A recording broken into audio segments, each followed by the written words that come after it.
Hai, Assalamualaikum warahmatullahi wabarakatuh. Nama saya Fazlan dari Picho Design. Kepakaran kami ialah membantu usahawan dan pelanggan dalam menghasilkan imej dan branding bagi tujuan pemasaran dengan menggunakan grafik dan media digital supaya bisnes anda lebih meletup-letup dengan hasil desain sangat cantik, kemas, bersesuaian dengan trend semasa dan yang paling penting fight against ugliness. Okay. Hari ini saya live malam sebab pagi kita ada buat installation stiker dekat luar. Okay, hari ni saya nak share dengan anda berkenaan dengan kenapa pelanggan nak pilih kita. Apa yang boleh saya explain kenapa pelanggan nak pilih kita. Maksudnya dekat sini, pelanggan tu tertarik dengan kita ni sebab apa. Kita kena tahu juga kalau kita bisnes ni, pelanggan nak pilih kita ni untuk apa. Sebenarnya kita pernah kaji tak? Sepanjang kita bisnes, kita pernah kaji tak? Dan kita pernah tanya tak, kenapa pelanggan pilih kita? Adakah sebab kita punya harga murah? Atau adakah sebab kita buat cepat? Atau satu lagi, kebiasaannya tiga ni lah. Kita buat murah, kita buat cepat, ataupun kita buat kualiti yang cantik. Okey? Kebiasaannya tiga ni lah. Sebenarnya dia ada macam-macam lagi. Dia ada banyak sebenarnya. Kenapa pelanggan nak pilih kita ni, dia ada banyak. Okey, kita boleh bagi tahu sebab dia yang pertama lah, kita kena kaji benda ni dalam kita punya bisnes. Kita kena kaji sebab apa pelanggan pilih kita, supaya kita boleh fokus apa kekuatan kita. Kita boleh tahu apa kekuatan kita, pun boleh tahu apa kelemahan kita. Kita boleh tahu juga kelemahan kita tu daripada segi apa kelemahan yang kita perlu perbaiki. Bukan kita biar saja, kita bukan let it go. Kita perlu tahu sebab kita nak perbaiki. Okey, yang pertama, kenapa pelanggan beli kita? Kita kena kaji. Yang pertama, kita kena tahu apa kelebihan kita berbanding orang lain. Apa kelebihan kita dan apa kekuatan kita nombor satu berbanding dengan kita punya pesaing, berbanding dengan kita punya kompetitor dekat luar sana, supaya kita boleh fokus. Okey, kepakaran kami ialah membantu usahawan untuk bina image dan branding. So kita memang fokus untuk buat image dan branding supaya bisnes anda lebih power, lebih meningkat naik, dan supaya bisnes anda lebih outstanding, lebih meletup-letup macam mana yang kita dah janjikan dengan kita punya customer, InsyaAllah. Tapi yang paling penting dengan izin Allah Ta'ala lah. Okay, kalau kita buat sedaya upaya, kalau Allah tak izinkan pun benda tak akan jadi. Okay, ini atas keikhlasan dan keberkatan yang kita buat tu. Okay, kita kena tahu. Bila kita tahu cara nak promote. Bila kita tahu pelanggan kita ni, kekuatan kita ni nak tarik pelanggan ni daripada segi apa, dalam masa yang sama kita akan tahu cara kita nak tarik pelanggan kita, cara kita nak lebih fokus pada siapa. Okay, kalau pelanggan kita ni lebih kepada ramailah orang yang selesa dengan kita ni, orang yang corporate. Mungkinlah, okay, kita bagi contoh saja.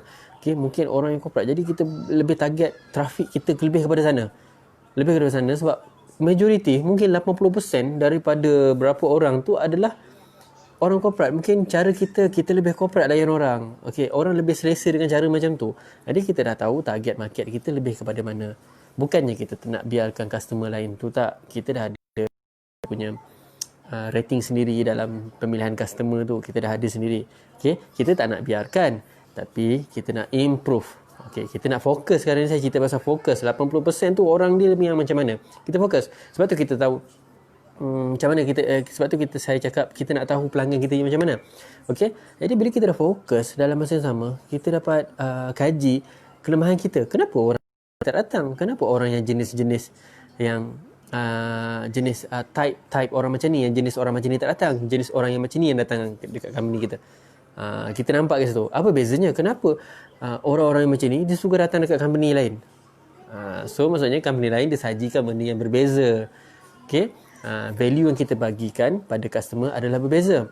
Jadi bila kita dapat tahu kelemahan kita, apa yang kita perlu tutup kelemahan kita melalui apa? Kelemahan kita ni melalui tim-tim yang kita ada. Okey, dalam tim yang kita ada ni, kita dapat bantu untuk menutup kelemahan masing-masing.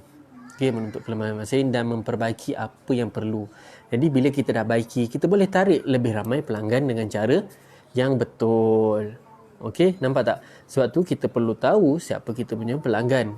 Kita perlu kaji siapa kita punya pelanggan yang sebenarnya. Kalau dah sepanjang-panjang kita berniaga 5-6 tahun, kita pun tak tahu. Tak tahu siapa yang pelanggan kita sebenarnya siapa. Kita perlu ambil database tu semua. Okey, untuk kita tahu dan kita kaji pelanggan pilih kita, kita dah tahu kekuatan kita.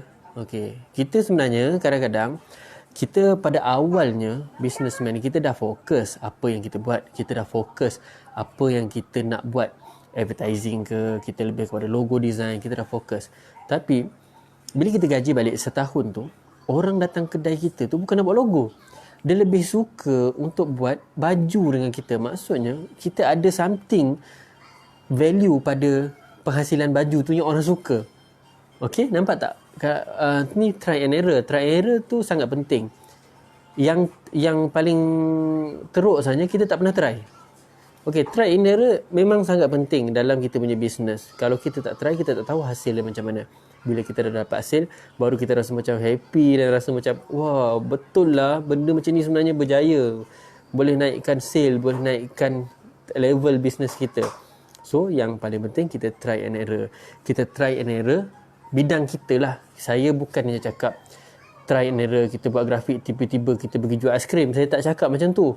Okey, saya cakap benda yang expertise. Bidang kita ni luas.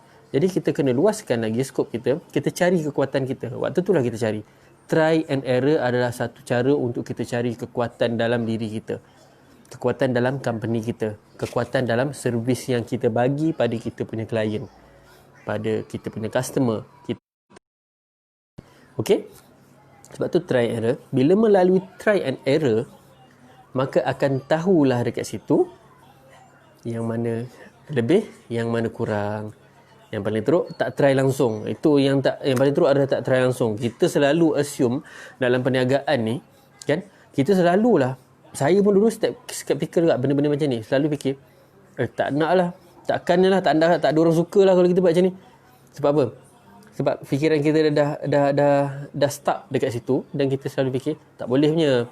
Orang lain tu boleh buat. Orang lain boleh lah buat sebab dia macam ni. Kita tak boleh buat sebab kita bukan orang yang macam tu. Tak. Sebenarnya rezeki dan matlamat kita tu kena betul. Kalau kita tak pernah try, kita tak pernah tahu pun rezeki kita sebenarnya kat mana. Try. Benda yang kita tahu, kita cuba buat. Kan? Cuba buat daripada tak cuba langsung. InsyaAllah ada jalan-jalan yang tertentu. Mungkin kita punya fokus lebih kepada 50% untuk macam ni, 50% untuk servis yang macam ni dalam bidang yang sama. Okay, 50% kita punya sale ni lebih kepada marketing kita hebat, dan 50% ni melalui technical kerja kita yang orang suka. So gabungkan. Kan? Gabungkan. Kalau kita boleh fokus dulu, fokus lah. Tapi yang pertama saya cakap tu, cari kekuatan yang pertama. Satu, fokus pada satu bidang dulu. Maksudnya satu benda yang kita kuat, baru kita boleh expand. Orang nampak kekuatan kita yang selainnya. Okey? InsyaAllah kami dekat Future Design boleh tengok nombor atas ni. Atas kepala saya belah kiri ni. Okey, ada nombor office hotline number 03-606-2746. Okey. Boleh WhatsApp, ada logo WhatsApp kat atas ni, dan itu ada email dekat atas picoprint@gmail.com. Boleh email sebarang pertanyaan dan kita boleh kod dan kita boleh bagi consultation. Tak payah bayar pun consultation dengan saya. Okey. Dah buat nanti baru bayar. Consultation adalah free. Kita bagi consultation, kita bagi saranan macam mana yang perlu dan macam mana yang tak perlu. Alhamdulillah kami boleh bantu. Future Design boleh bantu, tim kami boleh bantu anda untuk hasilkan image dan branding, okey, yang boleh memberi impact dan boleh memberi X factor pada customer. Secara langsung akan meningkatkan sale anda semua. Okey, itu yang kami insya-Allah boleh janjikan. Okey, saya rasa untuk hari ini sampai sini saja. Kita sharing, topik sharing. Esok saya akan share perkara yang lain yang boleh bagi kita motivate dan boleh bagi kita lebih maju ke hadapan. Okay, insyaAllah. Nama saya Fazlan dari Future Design. Kepakaran kami ialah membantu usahawan dan pelanggan dalam menghasilkan image dan branding bagi tujuan pemasaran dengan menggunakan grafik dan media digital supaya bisnes anda lebih meletup-letup dengan hasil desain sangat cantik. supaya bisnes anda dengan design sangat cantik, kemas, bersesuaian dengan trend semasa, dan yang paling penting fight against ugliness. Jangan lupa kontak nombor atas ni. Okay, kita jumpa lagi. Assalamualaikum warahmatullahi wabarakatuh.